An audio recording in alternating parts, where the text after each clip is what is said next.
Hi, my name's Scott Dahl. I'd like to thank you again for joining another one of my podcasts. You know me as an investment advisor. I've been doing this for 41 years. I've been following markets for 48 years.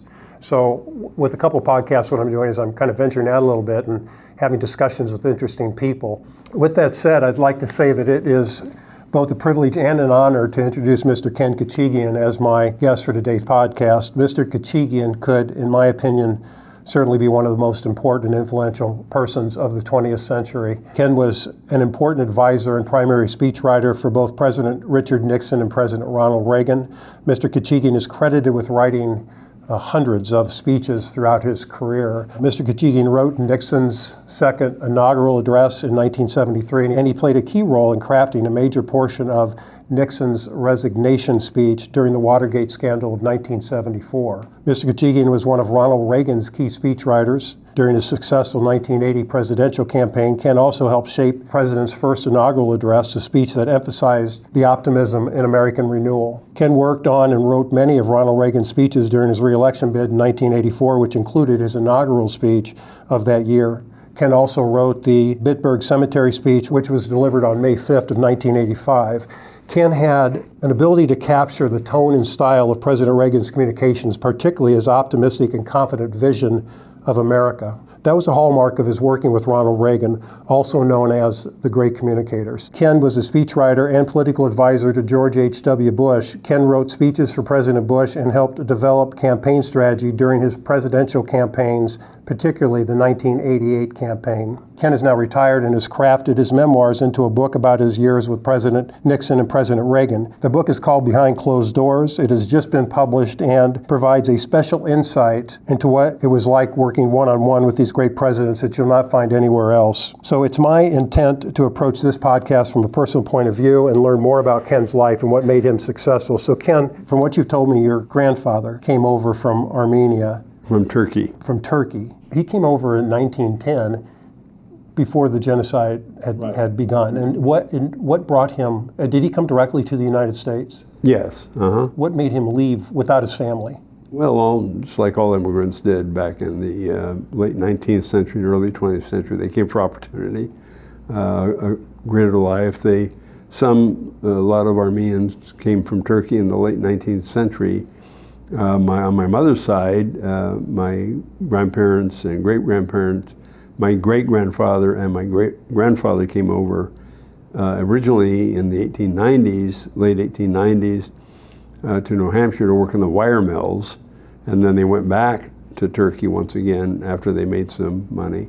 So, and then came back again in the early 20th century. So they always, they would hear about opportunity in the United States, and while they loved the land that they lived in, they loved where they lived and everything else, but there was great opportunity in the United States. They hear stories about all the the land, what they could grow, the crops, the fact that they could own land, that they would be away from the oppressiveness of the Turkish guards and the Turkish government. And so they came over here, and they would find that they could actually own property more than little plots, and they would escape the little villages they lived in. And so Armenians were being persecuted before the genocide began?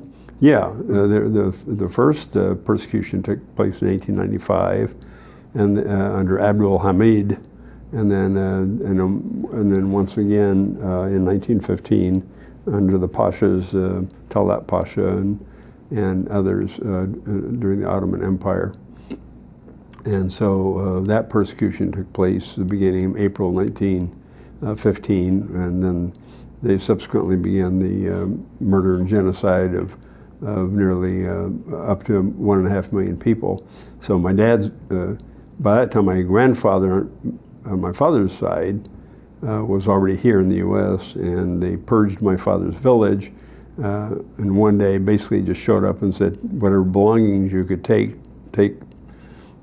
them up and take them, and you're out of here, you're out of your home, and sent them off into the Syrian, into the desert. Syria was just basically a few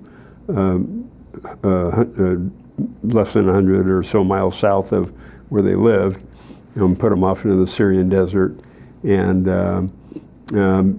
hundreds and hundreds, tens of thousands of them, of these surrounding villages were sent off into the desert. Those that survived the march then they stuffed them into trains, and anyway, they were first sent to Jordan, and then back into Syria, and then my dad ended up in Damascus, where his mother, his brother, and his sister died of basically malnutrition and disease.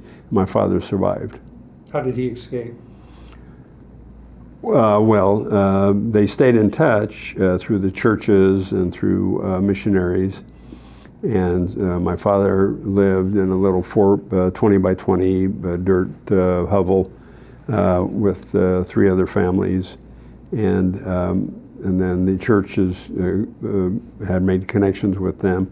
So my grandfather was able to find out where he lived through a missionary society, and then saved up enough money to contact my father. And then after 5.5 years of not knowing where he was and finally making contact with him, saved up the money to bring him home on a second class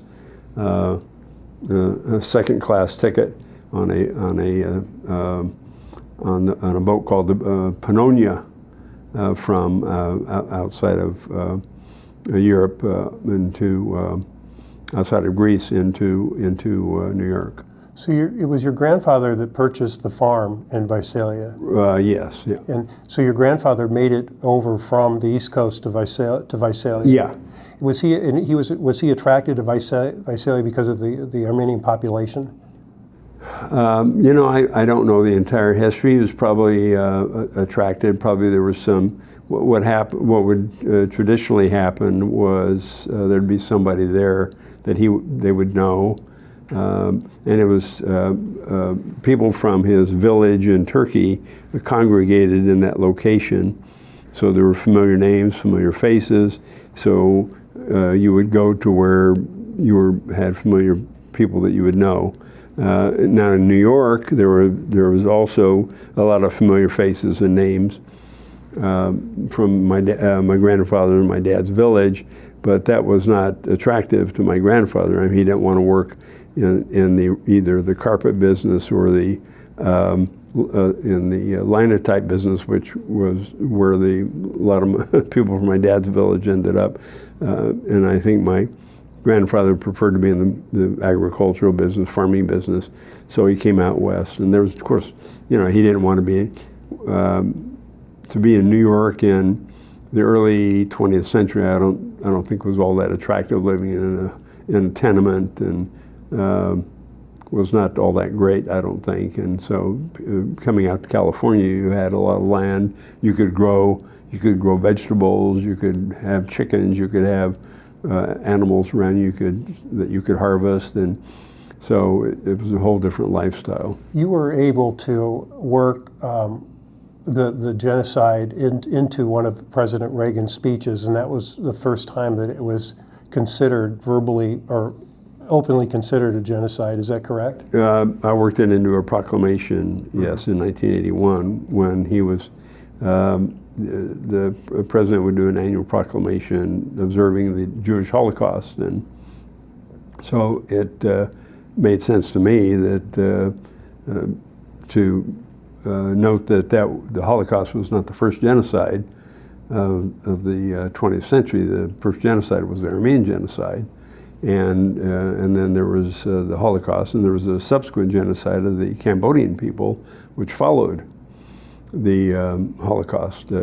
So I could refer to the genocide which preceded the Holocaust, and the genocide which the Cambodian people, which followed the Holocaust. And just one more question on that. Why did the world not want to accept that there was an Armenian genocide?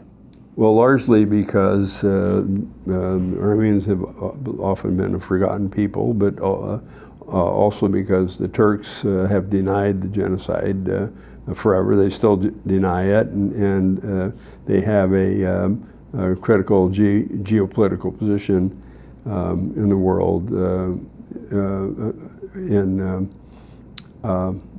in Turkey. and the Bosphorus. They control the Bosphorus Straits, and that's a critical geopolitical position. And NATO has bases there, and so they exercise leverage on the rest of the democratic world. So they constantly exert pressure on governments throughout democratic governments, including the United States, not to recognize the genocide.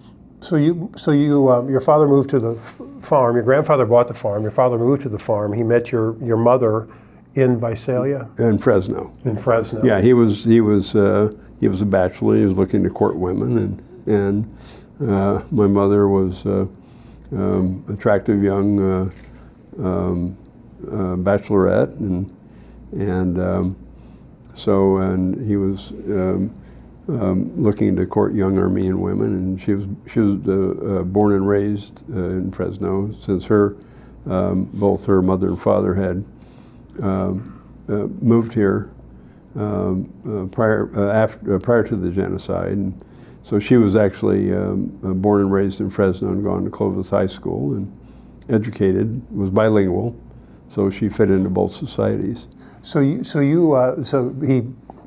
married her and you moved to Visalia. Yeah, she moved to Visalia. And so were you born on the farm? Yeah, well, I'm not literally born on the farm, but I was born in a hospital in Visalia. But yes, I was born. Our first house was I don't remember our first house because it was on the farm, and then when I was 2.5 years old, we built another house just about 75 yards away from the house in which I was born in. You had to bathe in a tub? You had a tub. We had a tub, and we didn't have a shower, and we had a milk pail. We sat on a little bench the same kind of bench you used to milk a cow, and then we had a milk pail. And this is until I was about 8 or 9, probably 9 years old, I guess.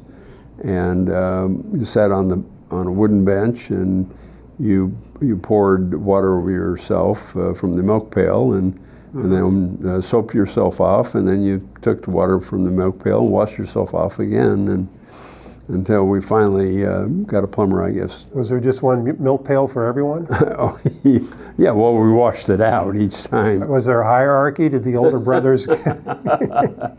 No, it was probably a 5-gallon, my guess it was about a 5-gallon. I can remember what it looked like.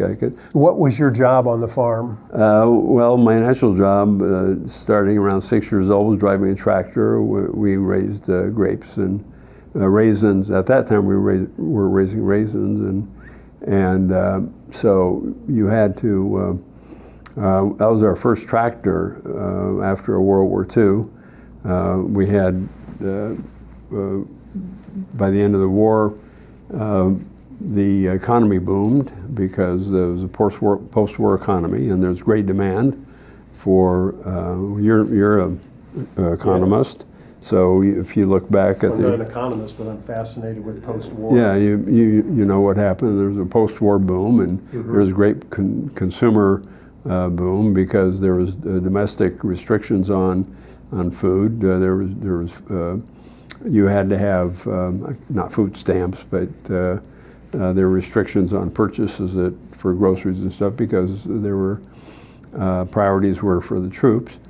So now you could buy a lot of groceries, and so there was a demand for raisins along with other food commodities. So I think Dad maybe had 1 or 2 good years in the business, and finally in 1949 was able to get the first small tractor. Before that they had a Caterpillar. But now we had a small tractor that we could replace the mare. We had a big, huge brown mare that pulled a trailer that carried what we called lug boxes about, I'd say about... What was her name? Brownie. Was she brown? Really dark brown, yeah. So she'd pull... A huge mare. I mean, this was a massive...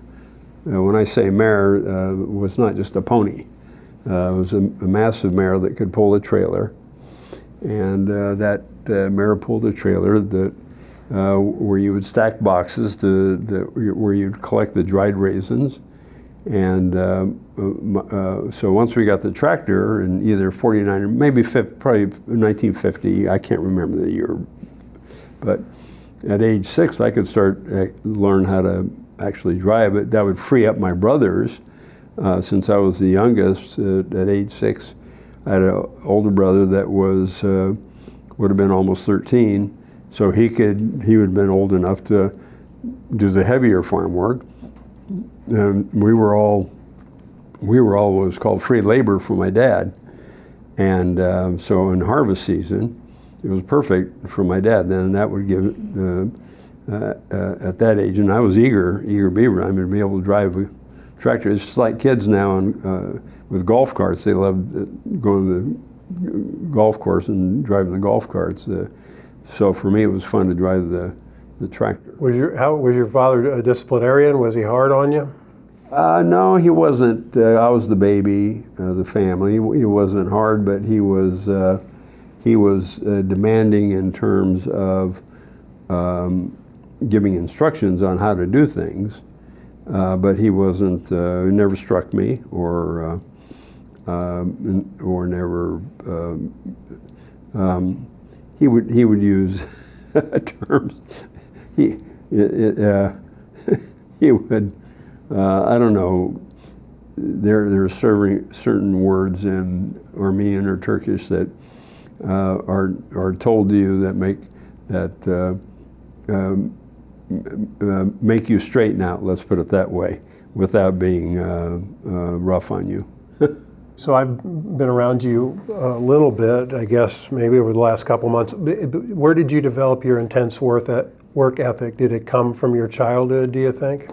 Yeah, that and Mom drilled into you because Mom was much more modern, and she'd actually graduated high school, which was fairly unusual for her generation, having been born in 1911.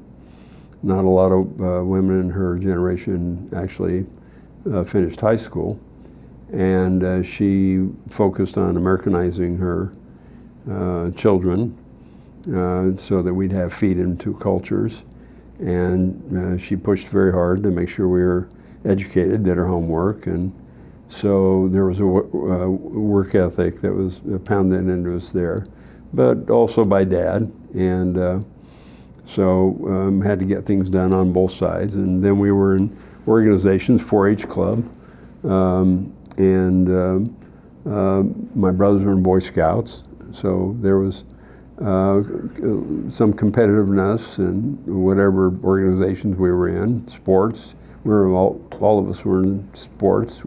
We may not have been the greatest at what we did. What was your sport?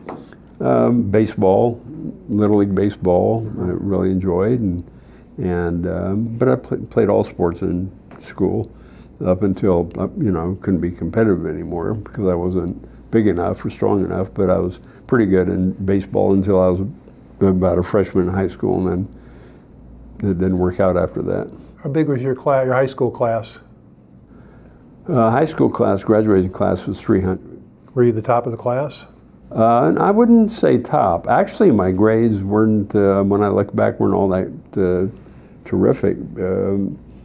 I probably graduated with about a 3.4 average. They didn't hand out grades like they do today, and I was so consumed with other activities. I was in student activities. I was class president.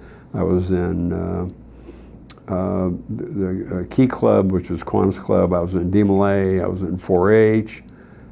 So I was in all kinds of other activities that took my time. So I was balancing school with all kinds of outside activities. I had to work on the farm. I had sports. I couldn't, for example, when basketball came around in fall, around October, and the coach wanted to start practice for basketball, and he asked me where I was, and I said I couldn't do it because it was walnut harvesting season, and Dad wouldn't let me I had to come home from school right away to help with walnut harvesting. So until walnut harvesting was over, I couldn't go to basketball practice. Well, you know, that could have dramatically altered your career. I mean, you could have, you could have been an NBA player. I would have been the next Bob Cousy, right? Well, we need to talk about that. I've obviously read your book, and I've read as much material as I can get on you. I'd like to know how you were able to handle the intense pressure of working in the White House and working for the presidents, and on top of that, the fact that there could have potentially been some backstabbing going on the entire time. So there's plenty of it. Well, so it looked like to me you're like an NBA athlete getting up for every single day and going into Game 7. How were you able to handle that pressure? Well, you were eager for a lot of it. That's part of the. If you weren't getting the ball, if you didn't get the ball, you couldn't shoot it, right? Mm-hmm. So you wanted the pressure, and by the time I got to the point, the pinnacle, you'd done enough work where you could handle it. So I'd say by after 3 years, it didn't bother me, and certainly by the time I got to the Reagan White House, it was no issue at all. By the Reagan campaign in '80, pressure was no issue at all. You're credited with turning around the 1980 presidential campaign. Well, it helped, yeah. What was wrong with this campaign? Why was it failing? Well, it was originally failing because they were trying to run it out of the headquarters. Which you can't do, and then it started doing better because when Stu Spencer, who started running the campaign, started running it out of the day-to-day operation, out of the campaign plane, where you're actually traveling from place to place to place and making decisions on the plane. The other problem was, as he referred to it, as the darn pollsters were trying to determine what the language should be and what the message should be every day. And instead of running it by instinct, a lot of campaigns have to be run on instinct. That's probably part of the problems with what's going on. I think if the Republicans ran their campaigns today based more on instinct and instead of by polls, they'd probably be doing a lot better. But that's a whole nother issue. So but they were having messaging issues, and Reagan was making rookie mistakes by saying things that he was undisciplined, and what we did is we brought more discipline to his campaign, and he had a basic stump speech, and we made him become more disciplined, and gave him a set amount of remarks to say each day, so he wouldn't stray from those remarks. And once we got him focused and more disciplined, and gave him a set 140, 150 words to add to his basic stump speech every day, then we got more focused on the campaign, and we came up with some clever phraseologies that helped the press focus on what he should say, and that helped turn around the campaign. And of course, Carter was by that time he was fumbling and bumbling and didn't know what to do. And he had a big recession. Yeah, a big recession. You had hostages in Iran. People were losing confidence in him, and you had mortgage rates at 18%, inflation rate at 13%, unemployment at 7.5 plus or minus percent. And so people were in extreme financial distress. You did a diary. So that's your book comes from the diary, and it comes from President Reagan's notes. You had access. Well, to the 1980 campaign comes from the tape recorded diary I kept in the 80 campaign. If I'm correct on this, you didn't realize until you went back into your records that this phrase "Are you better now than you were in 1976?" That was yours. Right. Are you better now than you were 4 years ago? Did you morph that phrase for President Reagan, or did he do that on his own? I have to tell you, I can't remember how we morphed that. it was more logical to morph it into that. It may have been by Governor Reagan, then Governor Reagan. He was good at tweaking his phrases, but the birthplace and the birth of that remark was at the Oxford Mall in Langhorne, Pennsylvania, in October. I can't remember, 6th or 7th, 1980. But it was, ask yourself, are you better off today than you were in 1976? So the basics of it didn't change, other than, are you better off today than you were 4 years ago? So my guess is it was probably Reagan who thought it probably had a better phraseology to it. So by the time, the second or third time he used it in L.A. and other stops, I know he used it later in L.A. In the same way he used it at the debate with Jimmy Carter. So I'm surprised that President Trump doesn't. I know he used that. I know "Make America Great Again" was President Reagan's. that's right. Yeah. So I'm surprised he doesn't use those with more frequency, because if they worked before, maybe they'd work again. Well, there's a lot of things maybe Trump could do better. Again, here's the book. It's behind closed doors. I've read it. My sister's reading it. She absolutely loves it. You can't put it down, and I would certainly highly recommend it, Behind Closed Doors. So let's step back to your college. You're a graduate of UCSB. Why did you choose to go there for your undergrad? That's an interesting story. I was all set to go to College of Sequoias. College of Sequoias is a community college in Visalia, and that's where a lot of our folks in Visalia would go to community college. Not too many people aspired to go to universities back in 1962, and very few people went to four-year colleges back then. And I was sitting with a farm advisor who advised 4-H kids. They were part of the Agricultural Extension Service of the University of California. And so this was Ray Copeland, who was someone who advised the 4-H program. And I was sitting with him in their office one day, and he was talking to me about what my plans were for college. And I said, well, I'm going to COS. And he said, well, where are you going to COS? He said, why don't you go to UCSB? I said, well, I don't know, might as well try. And so I submitted an application and got accepted. And so I told one of my buddies, a couple of my buddies, and I said, you know, I sent an application to UCSB, why don't you guys do it too? And I'd never seen the campus. I'd never even been in the city of Santa Barbara, to my knowledge. And so sight unseen, I got accepted at Santa Barbara, so before I ever went to the college, I got accepted, and one weekend, my buddy and I, we both worked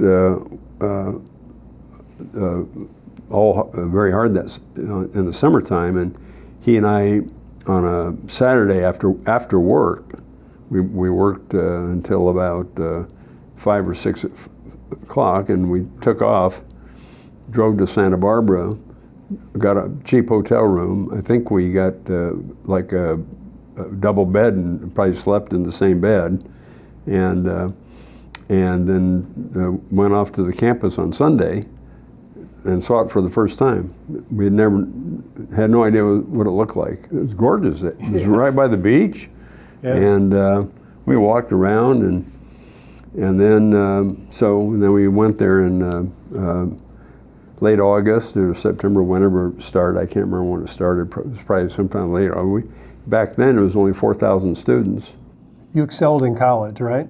Not until starting my junior year. But I actually flunked my English entrance exam and had to take they called it Subject A English, which was, everybody called it Bonehead English. So it was sort of an embarrassing thing you had to do. It's like flunking the bar exam the first time. So then you became one of the greatest speechwriters of the Well, that was 20th probably the century. best thing that ever happened to me, because it was like learning to walk all over again. And we had a teacher who was mean and stern, and she was like the nuns are to the kids in Catholic school when they're 8 years old, get rapped on the knuckle with a ruler kind of thing. And so if you would write essays, and if you misspelled a word or did a comma, didn't do a comma on a run-on sentence, or if you split an infinitive, or misspelled or whatever. She had a list of 7, 8 things. Did a passive sentence.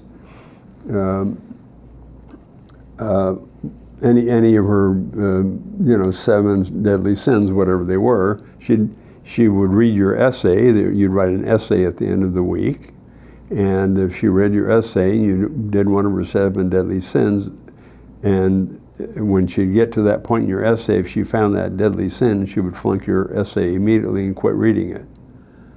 So you would learn how to spend the first 20 minutes of the writing, 25 minutes of that, 50 minutes writing the essay, and the last 25 minutes of the period going through that essay, checking off, reading every sentence of your essay to make sure you hadn't done any of the deadly sins. So it was like learning to walk. It was probably the best thing that happened to me in terms of plain, regular writing. When did you decide you wanted to become an attorney? Oh, I did that back when I was probably 13 years old. Oh, I didn't know that. So that was you were focused to be an attorney. You had in high school and guidance classes. Mm-hmm. You had you picked the occupation. I picked either teacher or attorney. And then you chose Columbia Law School because it's a good law school, right? Well, I chose it by accident. Again, by accident. I was going to go to. I got accepted at UC, the Bolt School of. Now that was another thing. The woke folks have said Mr. Bolt did something bad. I don't know what he did. So now they changed the Bolt Law School. Now it's the UC Berkeley School of Law. So I got accepted there, and I was going to go to Berkeley School of Law, which is a very prestigious law school. And a lot of my colleagues from UCSB went there, like for example, one who ended up as managing partner at Wilson Sonsini. I don't know if you know the law firm. No. They represent all of Silicon Valley, big like Apple and all the other big firms up there. Anyway, he's a big all-star lawyer. So a lot of my colleagues from UCSB ended up at Bolt. So I was going to go there, and but another colleague of mine from UCSB said,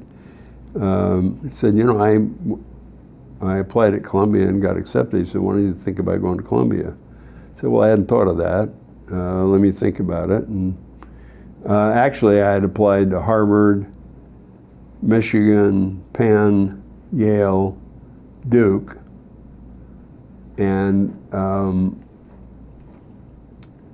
I thought I was going to get into Harvard because there had been sort of a tradition of at least one person from UCSB getting into Harvard, and my grades were good, and everything else was good.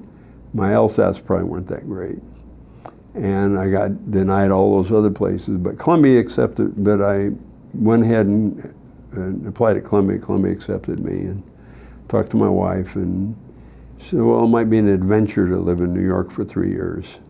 So we switched gears, and instead of going to Bolt, which was in Berkeley, went to Columbia, which of course changed my whole life. I thought it'd be great to get involved in a presidential campaign, and at the time, Richard Nixon, who I liked because I had read Six Crises and had met briefly at UC Santa Barbara when he ran for governor. I was running for president, and not everybody was breaking down the doors to work for him back then, because the big-time candidates then were George Romney and Nelson Rockefeller and even Ronald Reagan. So he had a very small operation, so I wrote a letter to Nixon at his law firm, which he didn't respond to at first, which was annoying. So I kept a carbon copy, like we did in those days, rewrote the letter, and my wife, because she worked on Wall Street, 30 Wall Street, and he was around the corner at 20 Broad Street, she actually, so I retyped the letter and making sure not to make errors. So if you made errors, you retyped it about 4 or 5 times. You didn't use whiteout? No, didn't use whiteout. Why, because it was unprofessional? Yeah, well, you want to make it look clean as possible, and you're using a Royal typewriter. Anyway, she walked it over to his office, and about 2.5, 3 weeks later, I got a letter back from Pat Buchanan. Pat was an aide to Nixon, and I went in for an interview and got a volunteer job at the headquarters on Fifth Avenue. Took a bus from Columbia, so I'd leave class, and as soon as class was over, and go up and volunteer, and then come back at night and study for my classes the next day. At that point in time, were you around President Nixon? No. I never got to see him. Went to his rally when he won the New Hampshire primary. I was so excited because I got to see him with a few hundred other people. He came to a rally at the headquarters, just to be able to see him was exciting back then. Yeah. You represented him in the book as being very shrewd, cunning, and intelligent. And he never used a teleprompter but he read your speeches. He actually physically had your speeches in front of him, and he read your speeches. For example, when I worked for him as president, we would give him fact sheets and suggested remarks. And he would take those, and the fact sheets would tell him the audience he would be speaking to, who would be on the stage, what was the background of the area, what city he was in, salient facts about the organization, and all the background about where he was. And then the suggested remarks, we would give him ideas about what to talk about, paragraphs and sentences and clever lines and maybe some humor or whatever. We give him 2 or 3 pages of those. He would take those, and those would go into him either the night before or 2 days before. And so he would, before the event, or maybe on 2-hour flight before the event, wherever it was, he would study those and absorb those, think it through, write on the yellow pad, whatever, and then put those aside, and then he would speak extemporaneously. So now on the campaign trail in '68 and '72, he knew what he wanted to say. He knew what his campaign message was. He had studied that very particularly and strictly, and had a very firm idea of what message he wanted to convey to the American people. So if you pull up a YouTube of him speaking in the 1968 campaign, you'll see he had no notes in front of him. And so he's speaking extemporaneously, he's campaigning extemporaneously, which is, and it's not just Nixon, it's Hubert Humphrey did the same thing. Bobby Kennedy did the same thing, and Jack Kennedy mostly did the same thing.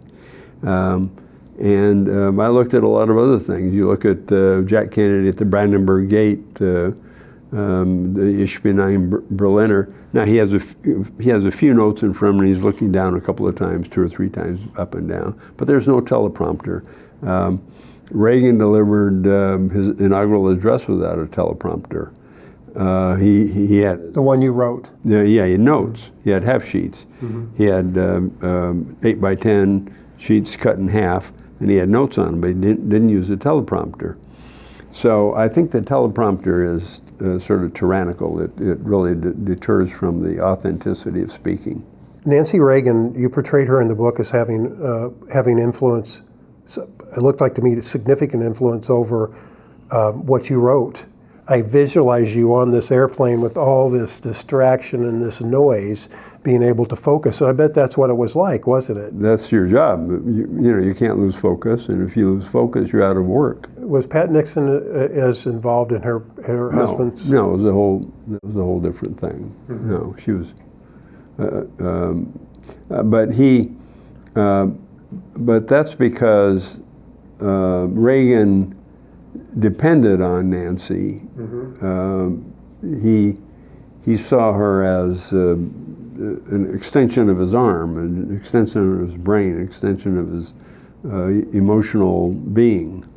He relied on her emotionally, and so it was just a wholly different relationship.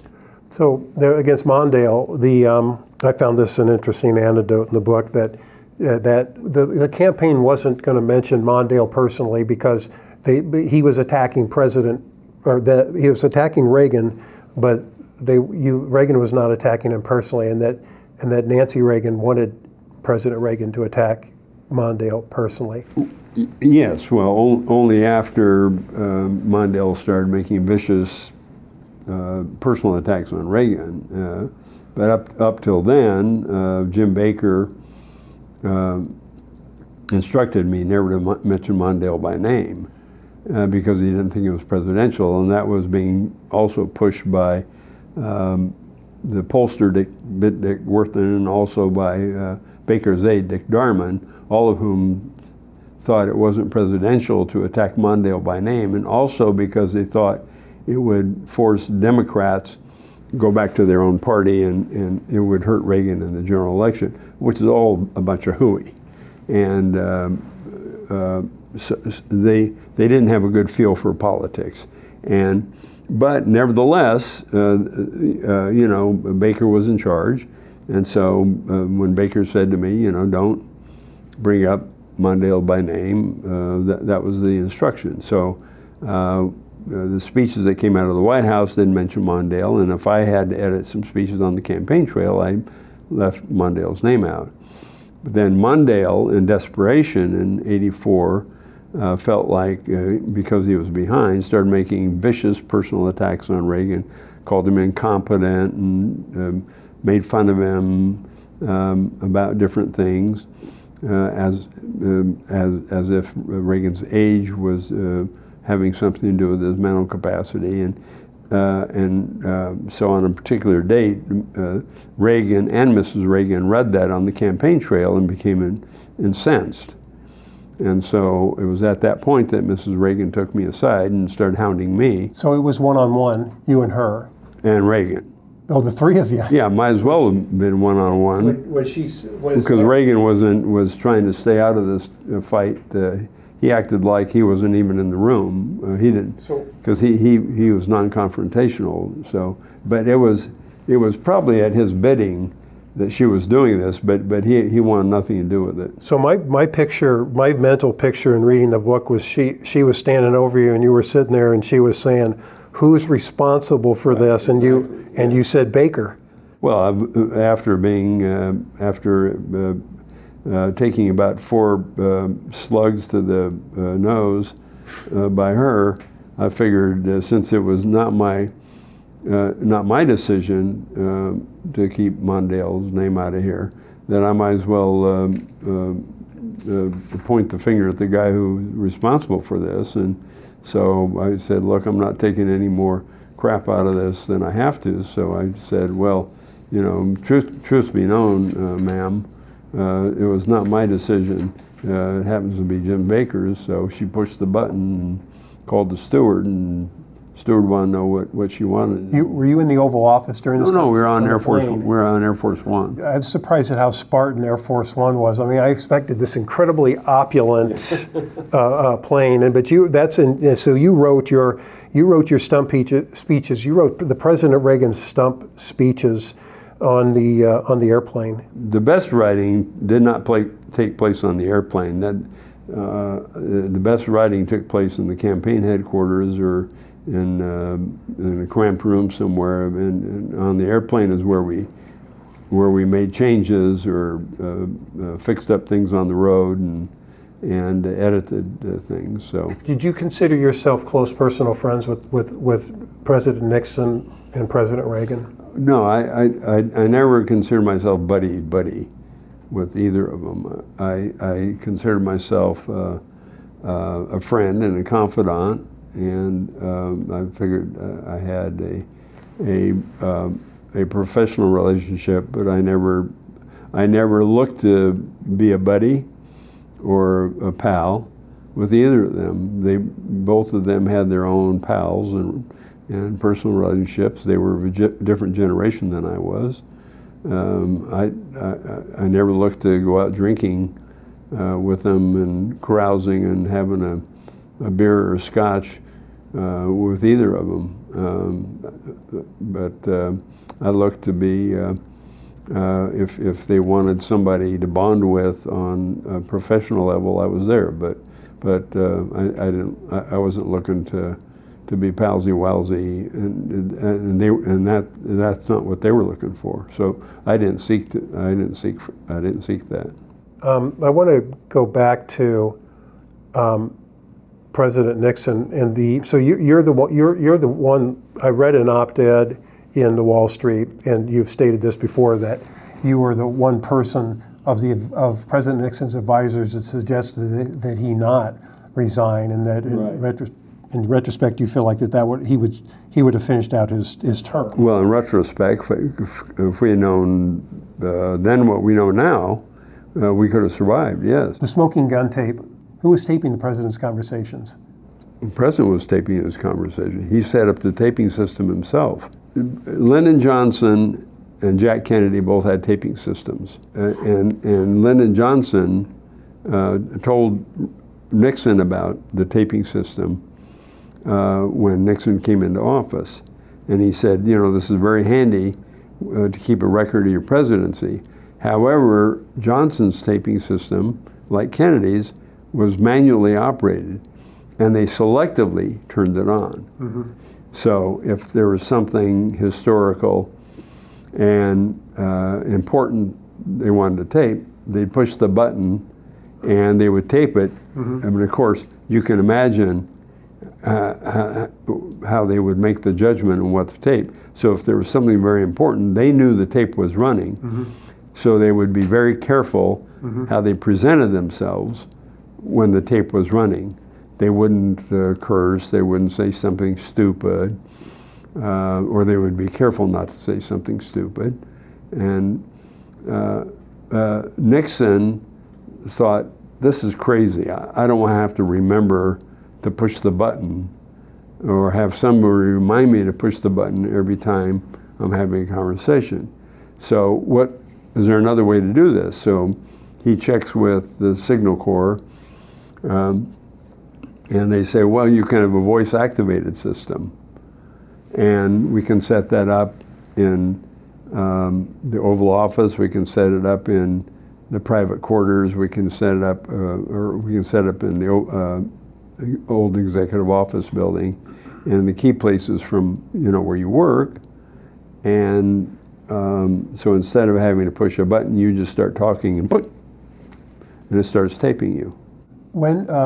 Why did the Nixon-Frost interviews, why did they decide to have it in Monarch Beach? Is it because it was close to President Reagan? No, it's because when they started filming at our offices in San Clemente,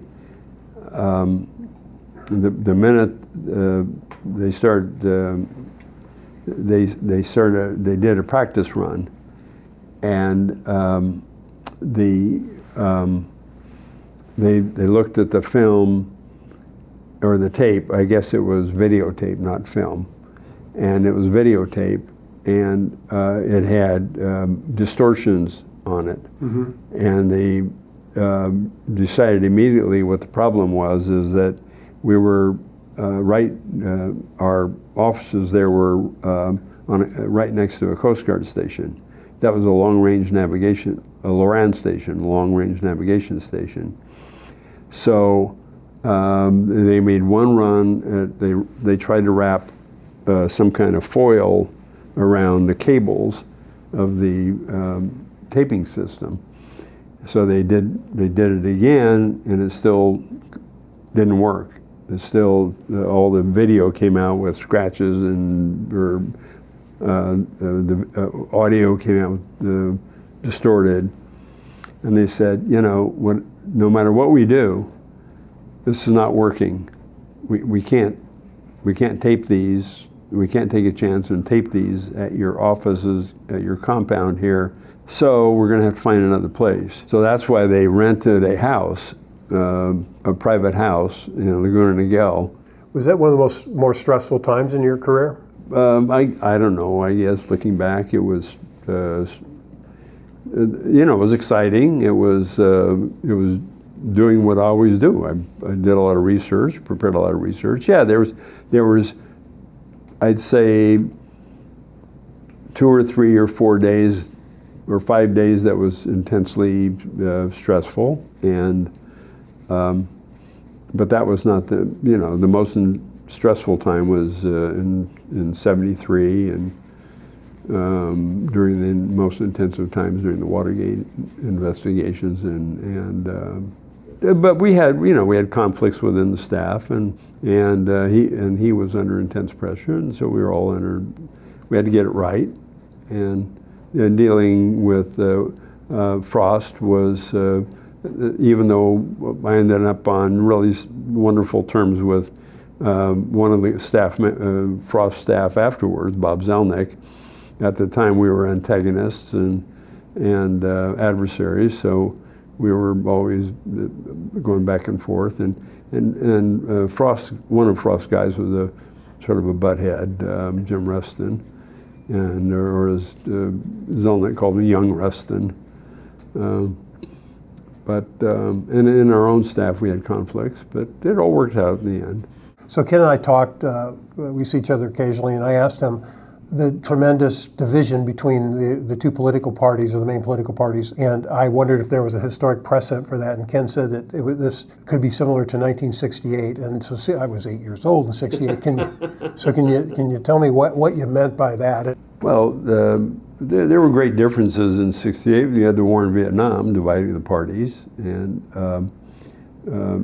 there was a lot of animosity towards Nixon in 1968. It was come back, and when it looked to me, it was at first it didn't seem like Nixon was all that big of a threat, and that he was at one point 17 points ahead. Mm-hmm. But then when it looked like he might actually become president, the adversarial press and the left decided that didn't look so good, and Humphrey, who they didn't like because he had supported Johnson's war in Vietnam, then turned around and said, you know, I'd stop the bombing in Vietnam if I were elected president. And Humphrey just desperately wanted to become president. He had run against Kennedy in 1960 for president, and lost in the primaries. Kennedy savaged Humphrey very bad.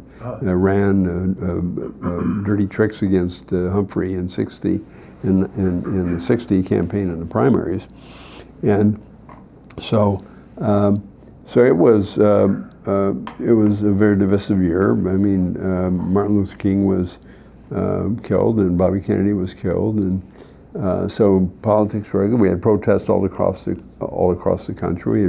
We had demonstrations and protests at Columbia University in 1968.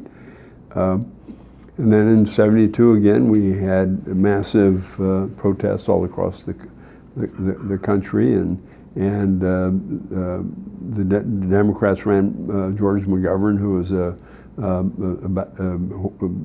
terrible leftist, as close to a socialist as you could get, running for president on the Democratic Party. He wanted to give $1,000 to everyone in the country, just a giveaway. I don't know in today's dollars what $1,000 was in 1972, but it's probably worth about close to probably about $5,000 today is my guess. Well, I'm going to check it on the calculator. You can check it on a calculator, but I'll bet 1,072 in 2024 dollars is probably close to $5,000, and so he wanted to give $1,000 to every human being in America, which was idiocy, And then he'd said he'd crawl on his knees to Hanoi to get a piece. And, he was just an open welfare person. The guy was a nut. And, but America was really divided left and right. And there was a big peace movement going on. So, America was divided. And then they were using Watergate as a leverage, which, when you think about it, was, on the scheme of things, historically, if 100 years from now, people are going to wonder what was so big about doing spy activity at your opponent's headquarters. I don't think it's such an enormous thing in the scheme of political matters, but back they used it as a matter to go after someone they hated since pretty much the time he got into politics. Richard Nixon, because he got the communist Alger Hiss convicted of perjury. To me, probably the biggest, a much bigger cover-up is the cover-up that took place, has taken place over the last year and a half when they covered up Joe Biden's mental incapacity when he had in his hand the future of the free world, the safety of the free world, carrying the nuclear football when, as we knew, his cognitive capabilities were at substandard levels. It appears to me that we're maybe inching closer to socialism. And do you believe that to be the case? Well, we're as close as we can get to a social welfare state. Let's put it that way. The handouts. President Reagan talked constantly about the war on poverty from the mid-'60s, and he talked about how, in terms of the war on poverty won. Poverty has won the war. Mm-hmm. I mean, we've poured trillions of dollars into the social welfare state since the 60s, the Great Society and all the other social welfare programs. And all it does is enable more government activity within the social welfare structure. We've shoved more people into tenements in the inner city. We've had more single parent families, or however you want to describe it. So we've shoved more government programs into providing for families, for preschools and all the things that we've shoved government programs into. So pretty soon we're going to be like all the European socialist countries, where the government takes over all the activities that in the 50s and 40s and 50s were done by the nuclear family. And so pretty soon the nuclear family will be dissolved, and then the family will be the government of the United States. And then George Orwell will have predicted what we eventually will come about, which is what he predicted was the total government-controlled state. 25% of the gross domestic product is the government, U.S. yes. Government spending. And it used to be somewhere on the order of 8%, yeah. I know none of us can predict the future, but is there any way back from this? Well, Ronald Reagan tried it. He wanted to. That was, I describe it starting with chapter 13 in the book, and that's one reason I hope people read the book, is because in the early chapters, President Reagan was very excited about turning back government, and his very first cabinet meetings is this display of almost childlike excitement about cutting back government, cutting back agencies and regulations and everything else, and yet he's then, as we go through chapters 13, 14, 15, and 16, we find out that the very people who he's entrusted in cutting back government are the people who block him from doing the crusade that he wanted to achieve. So It's very, very difficult because you do have an entrenched central government, and you have people whose very interest is to continue their way of life, and people make a lot of money doing what they're doing, and they want to protect it. So the very rich are untouched by this. It doesn't affect their lives, and the massive bureaucracy can do very well by doing what they're doing, because they can make good money, they make good pensions, and they live a very good lifestyle, and they have a very good feeling that they think they're doing good. But what they're doing is enabling people from not taking care of themselves, and they're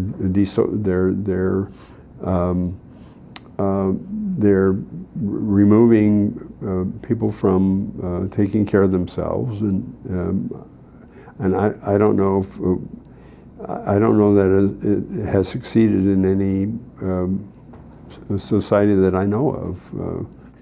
Let me ask a question about the two presidents, and then I'm going to ask you a couple questions about you personally, just some opinions. Do you remember the last time that you saw President Nixon and President Reagan? Well, the last time I saw President Reagan was in 1992, when he was at a fundraiser for, I can't remember who it was for. I can't tell you which candidate it was. I wish I probably could go back and reenact it through my calendar.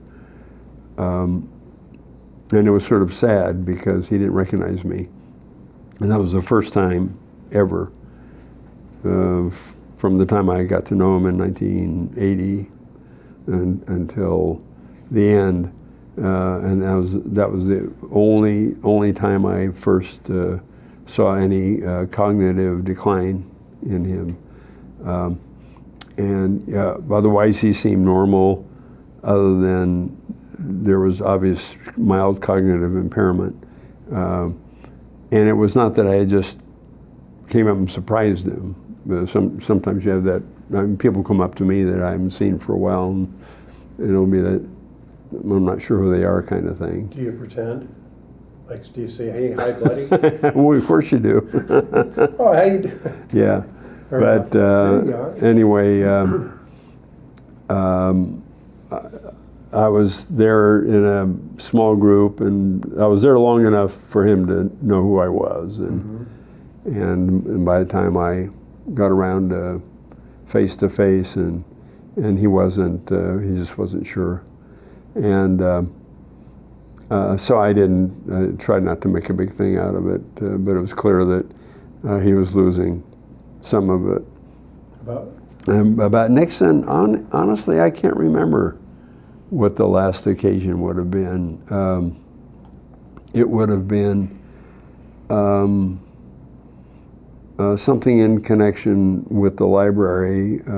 More likely, it probably would have been at one of the events we had celebrating the, I know we had events celebrating the POWs, and then we had one where we had he liked having the baseball players come to the library, some of the all-stars. I remember Johnny Bench and a bunch of others came, but I can't, my memory bank can only absorb so many occasions, but that's one I can't recall. We had so many contacts, and then whatever the last one was, I can't tell you what. Which speech were you proudest of? Is there one speech that stands out? Well, the one, obviously, that probably was the single most important was that one at Bergen-Belsen for Reagan. It had the most impact. Came at the most important time for him, and it was Edmund Morris, his official biographer, called it his single greatest speech, not just of his presidency, but his single greatest speech. So the explanation of that is in the book, that Yeah. the snow covered the graves of the original site. Right. And then when the snow cleared, there were SS people that were buried there. Yeah, yeah. Nobody wanted him to. Nancy didn't want him. Nobody wanted him to go to Germany for that for the occasion, and so they decided to go to Bergen-Belsen to atone for what people were claiming him being anti-Semitic or insensitive to the Holocaust. And so I had to come up with basically what was the most important speech dealing with the first personal crisis of his presidency, and it became very important. And he only changed 3 words in it that I can recall, and it turned out pretty good. Yeah, well, that's in the book too. So yeah, they have to read. They have to fascinating. read. They have to read chapter 20. So we're not going to give it away. The book's fascinating. If you want to learn, I mean, it's got to be information that you're not going to find anywhere else. No, they won't find anywhere else conversations I had with Nixon or conversations I had with Reagan, and detailed back and forth I had with them. Real words written, not ghostwritten, written by me directly. And history put down in TikTok, and day by day, hour by hour. I have one more question for you, and this is a question I like to ask all successful people rather. What percent of success is hard work, and what percent's luck? Being at the right place at the right time. I think it's probably 50-50. 50-50. So this is the book. It's called Behind Closed Doors. I've read the book. It's an excellent book. Everybody that I've purchased the book and given the book to people. Anybody that has read this book that I've contributed to them reading this book, they say it's excellent. So I would highly recommend it. It's called Behind Closed Doors. And is there anything else you'd like to add? No, just if my website's www.reaganandnixon.com. So thanks again. This has been an incredible experience for me, and I'm so happy that I was able to do something like this in my life. So Ken, thank you. Thank you for the time. Yeah. Thanks. You bet.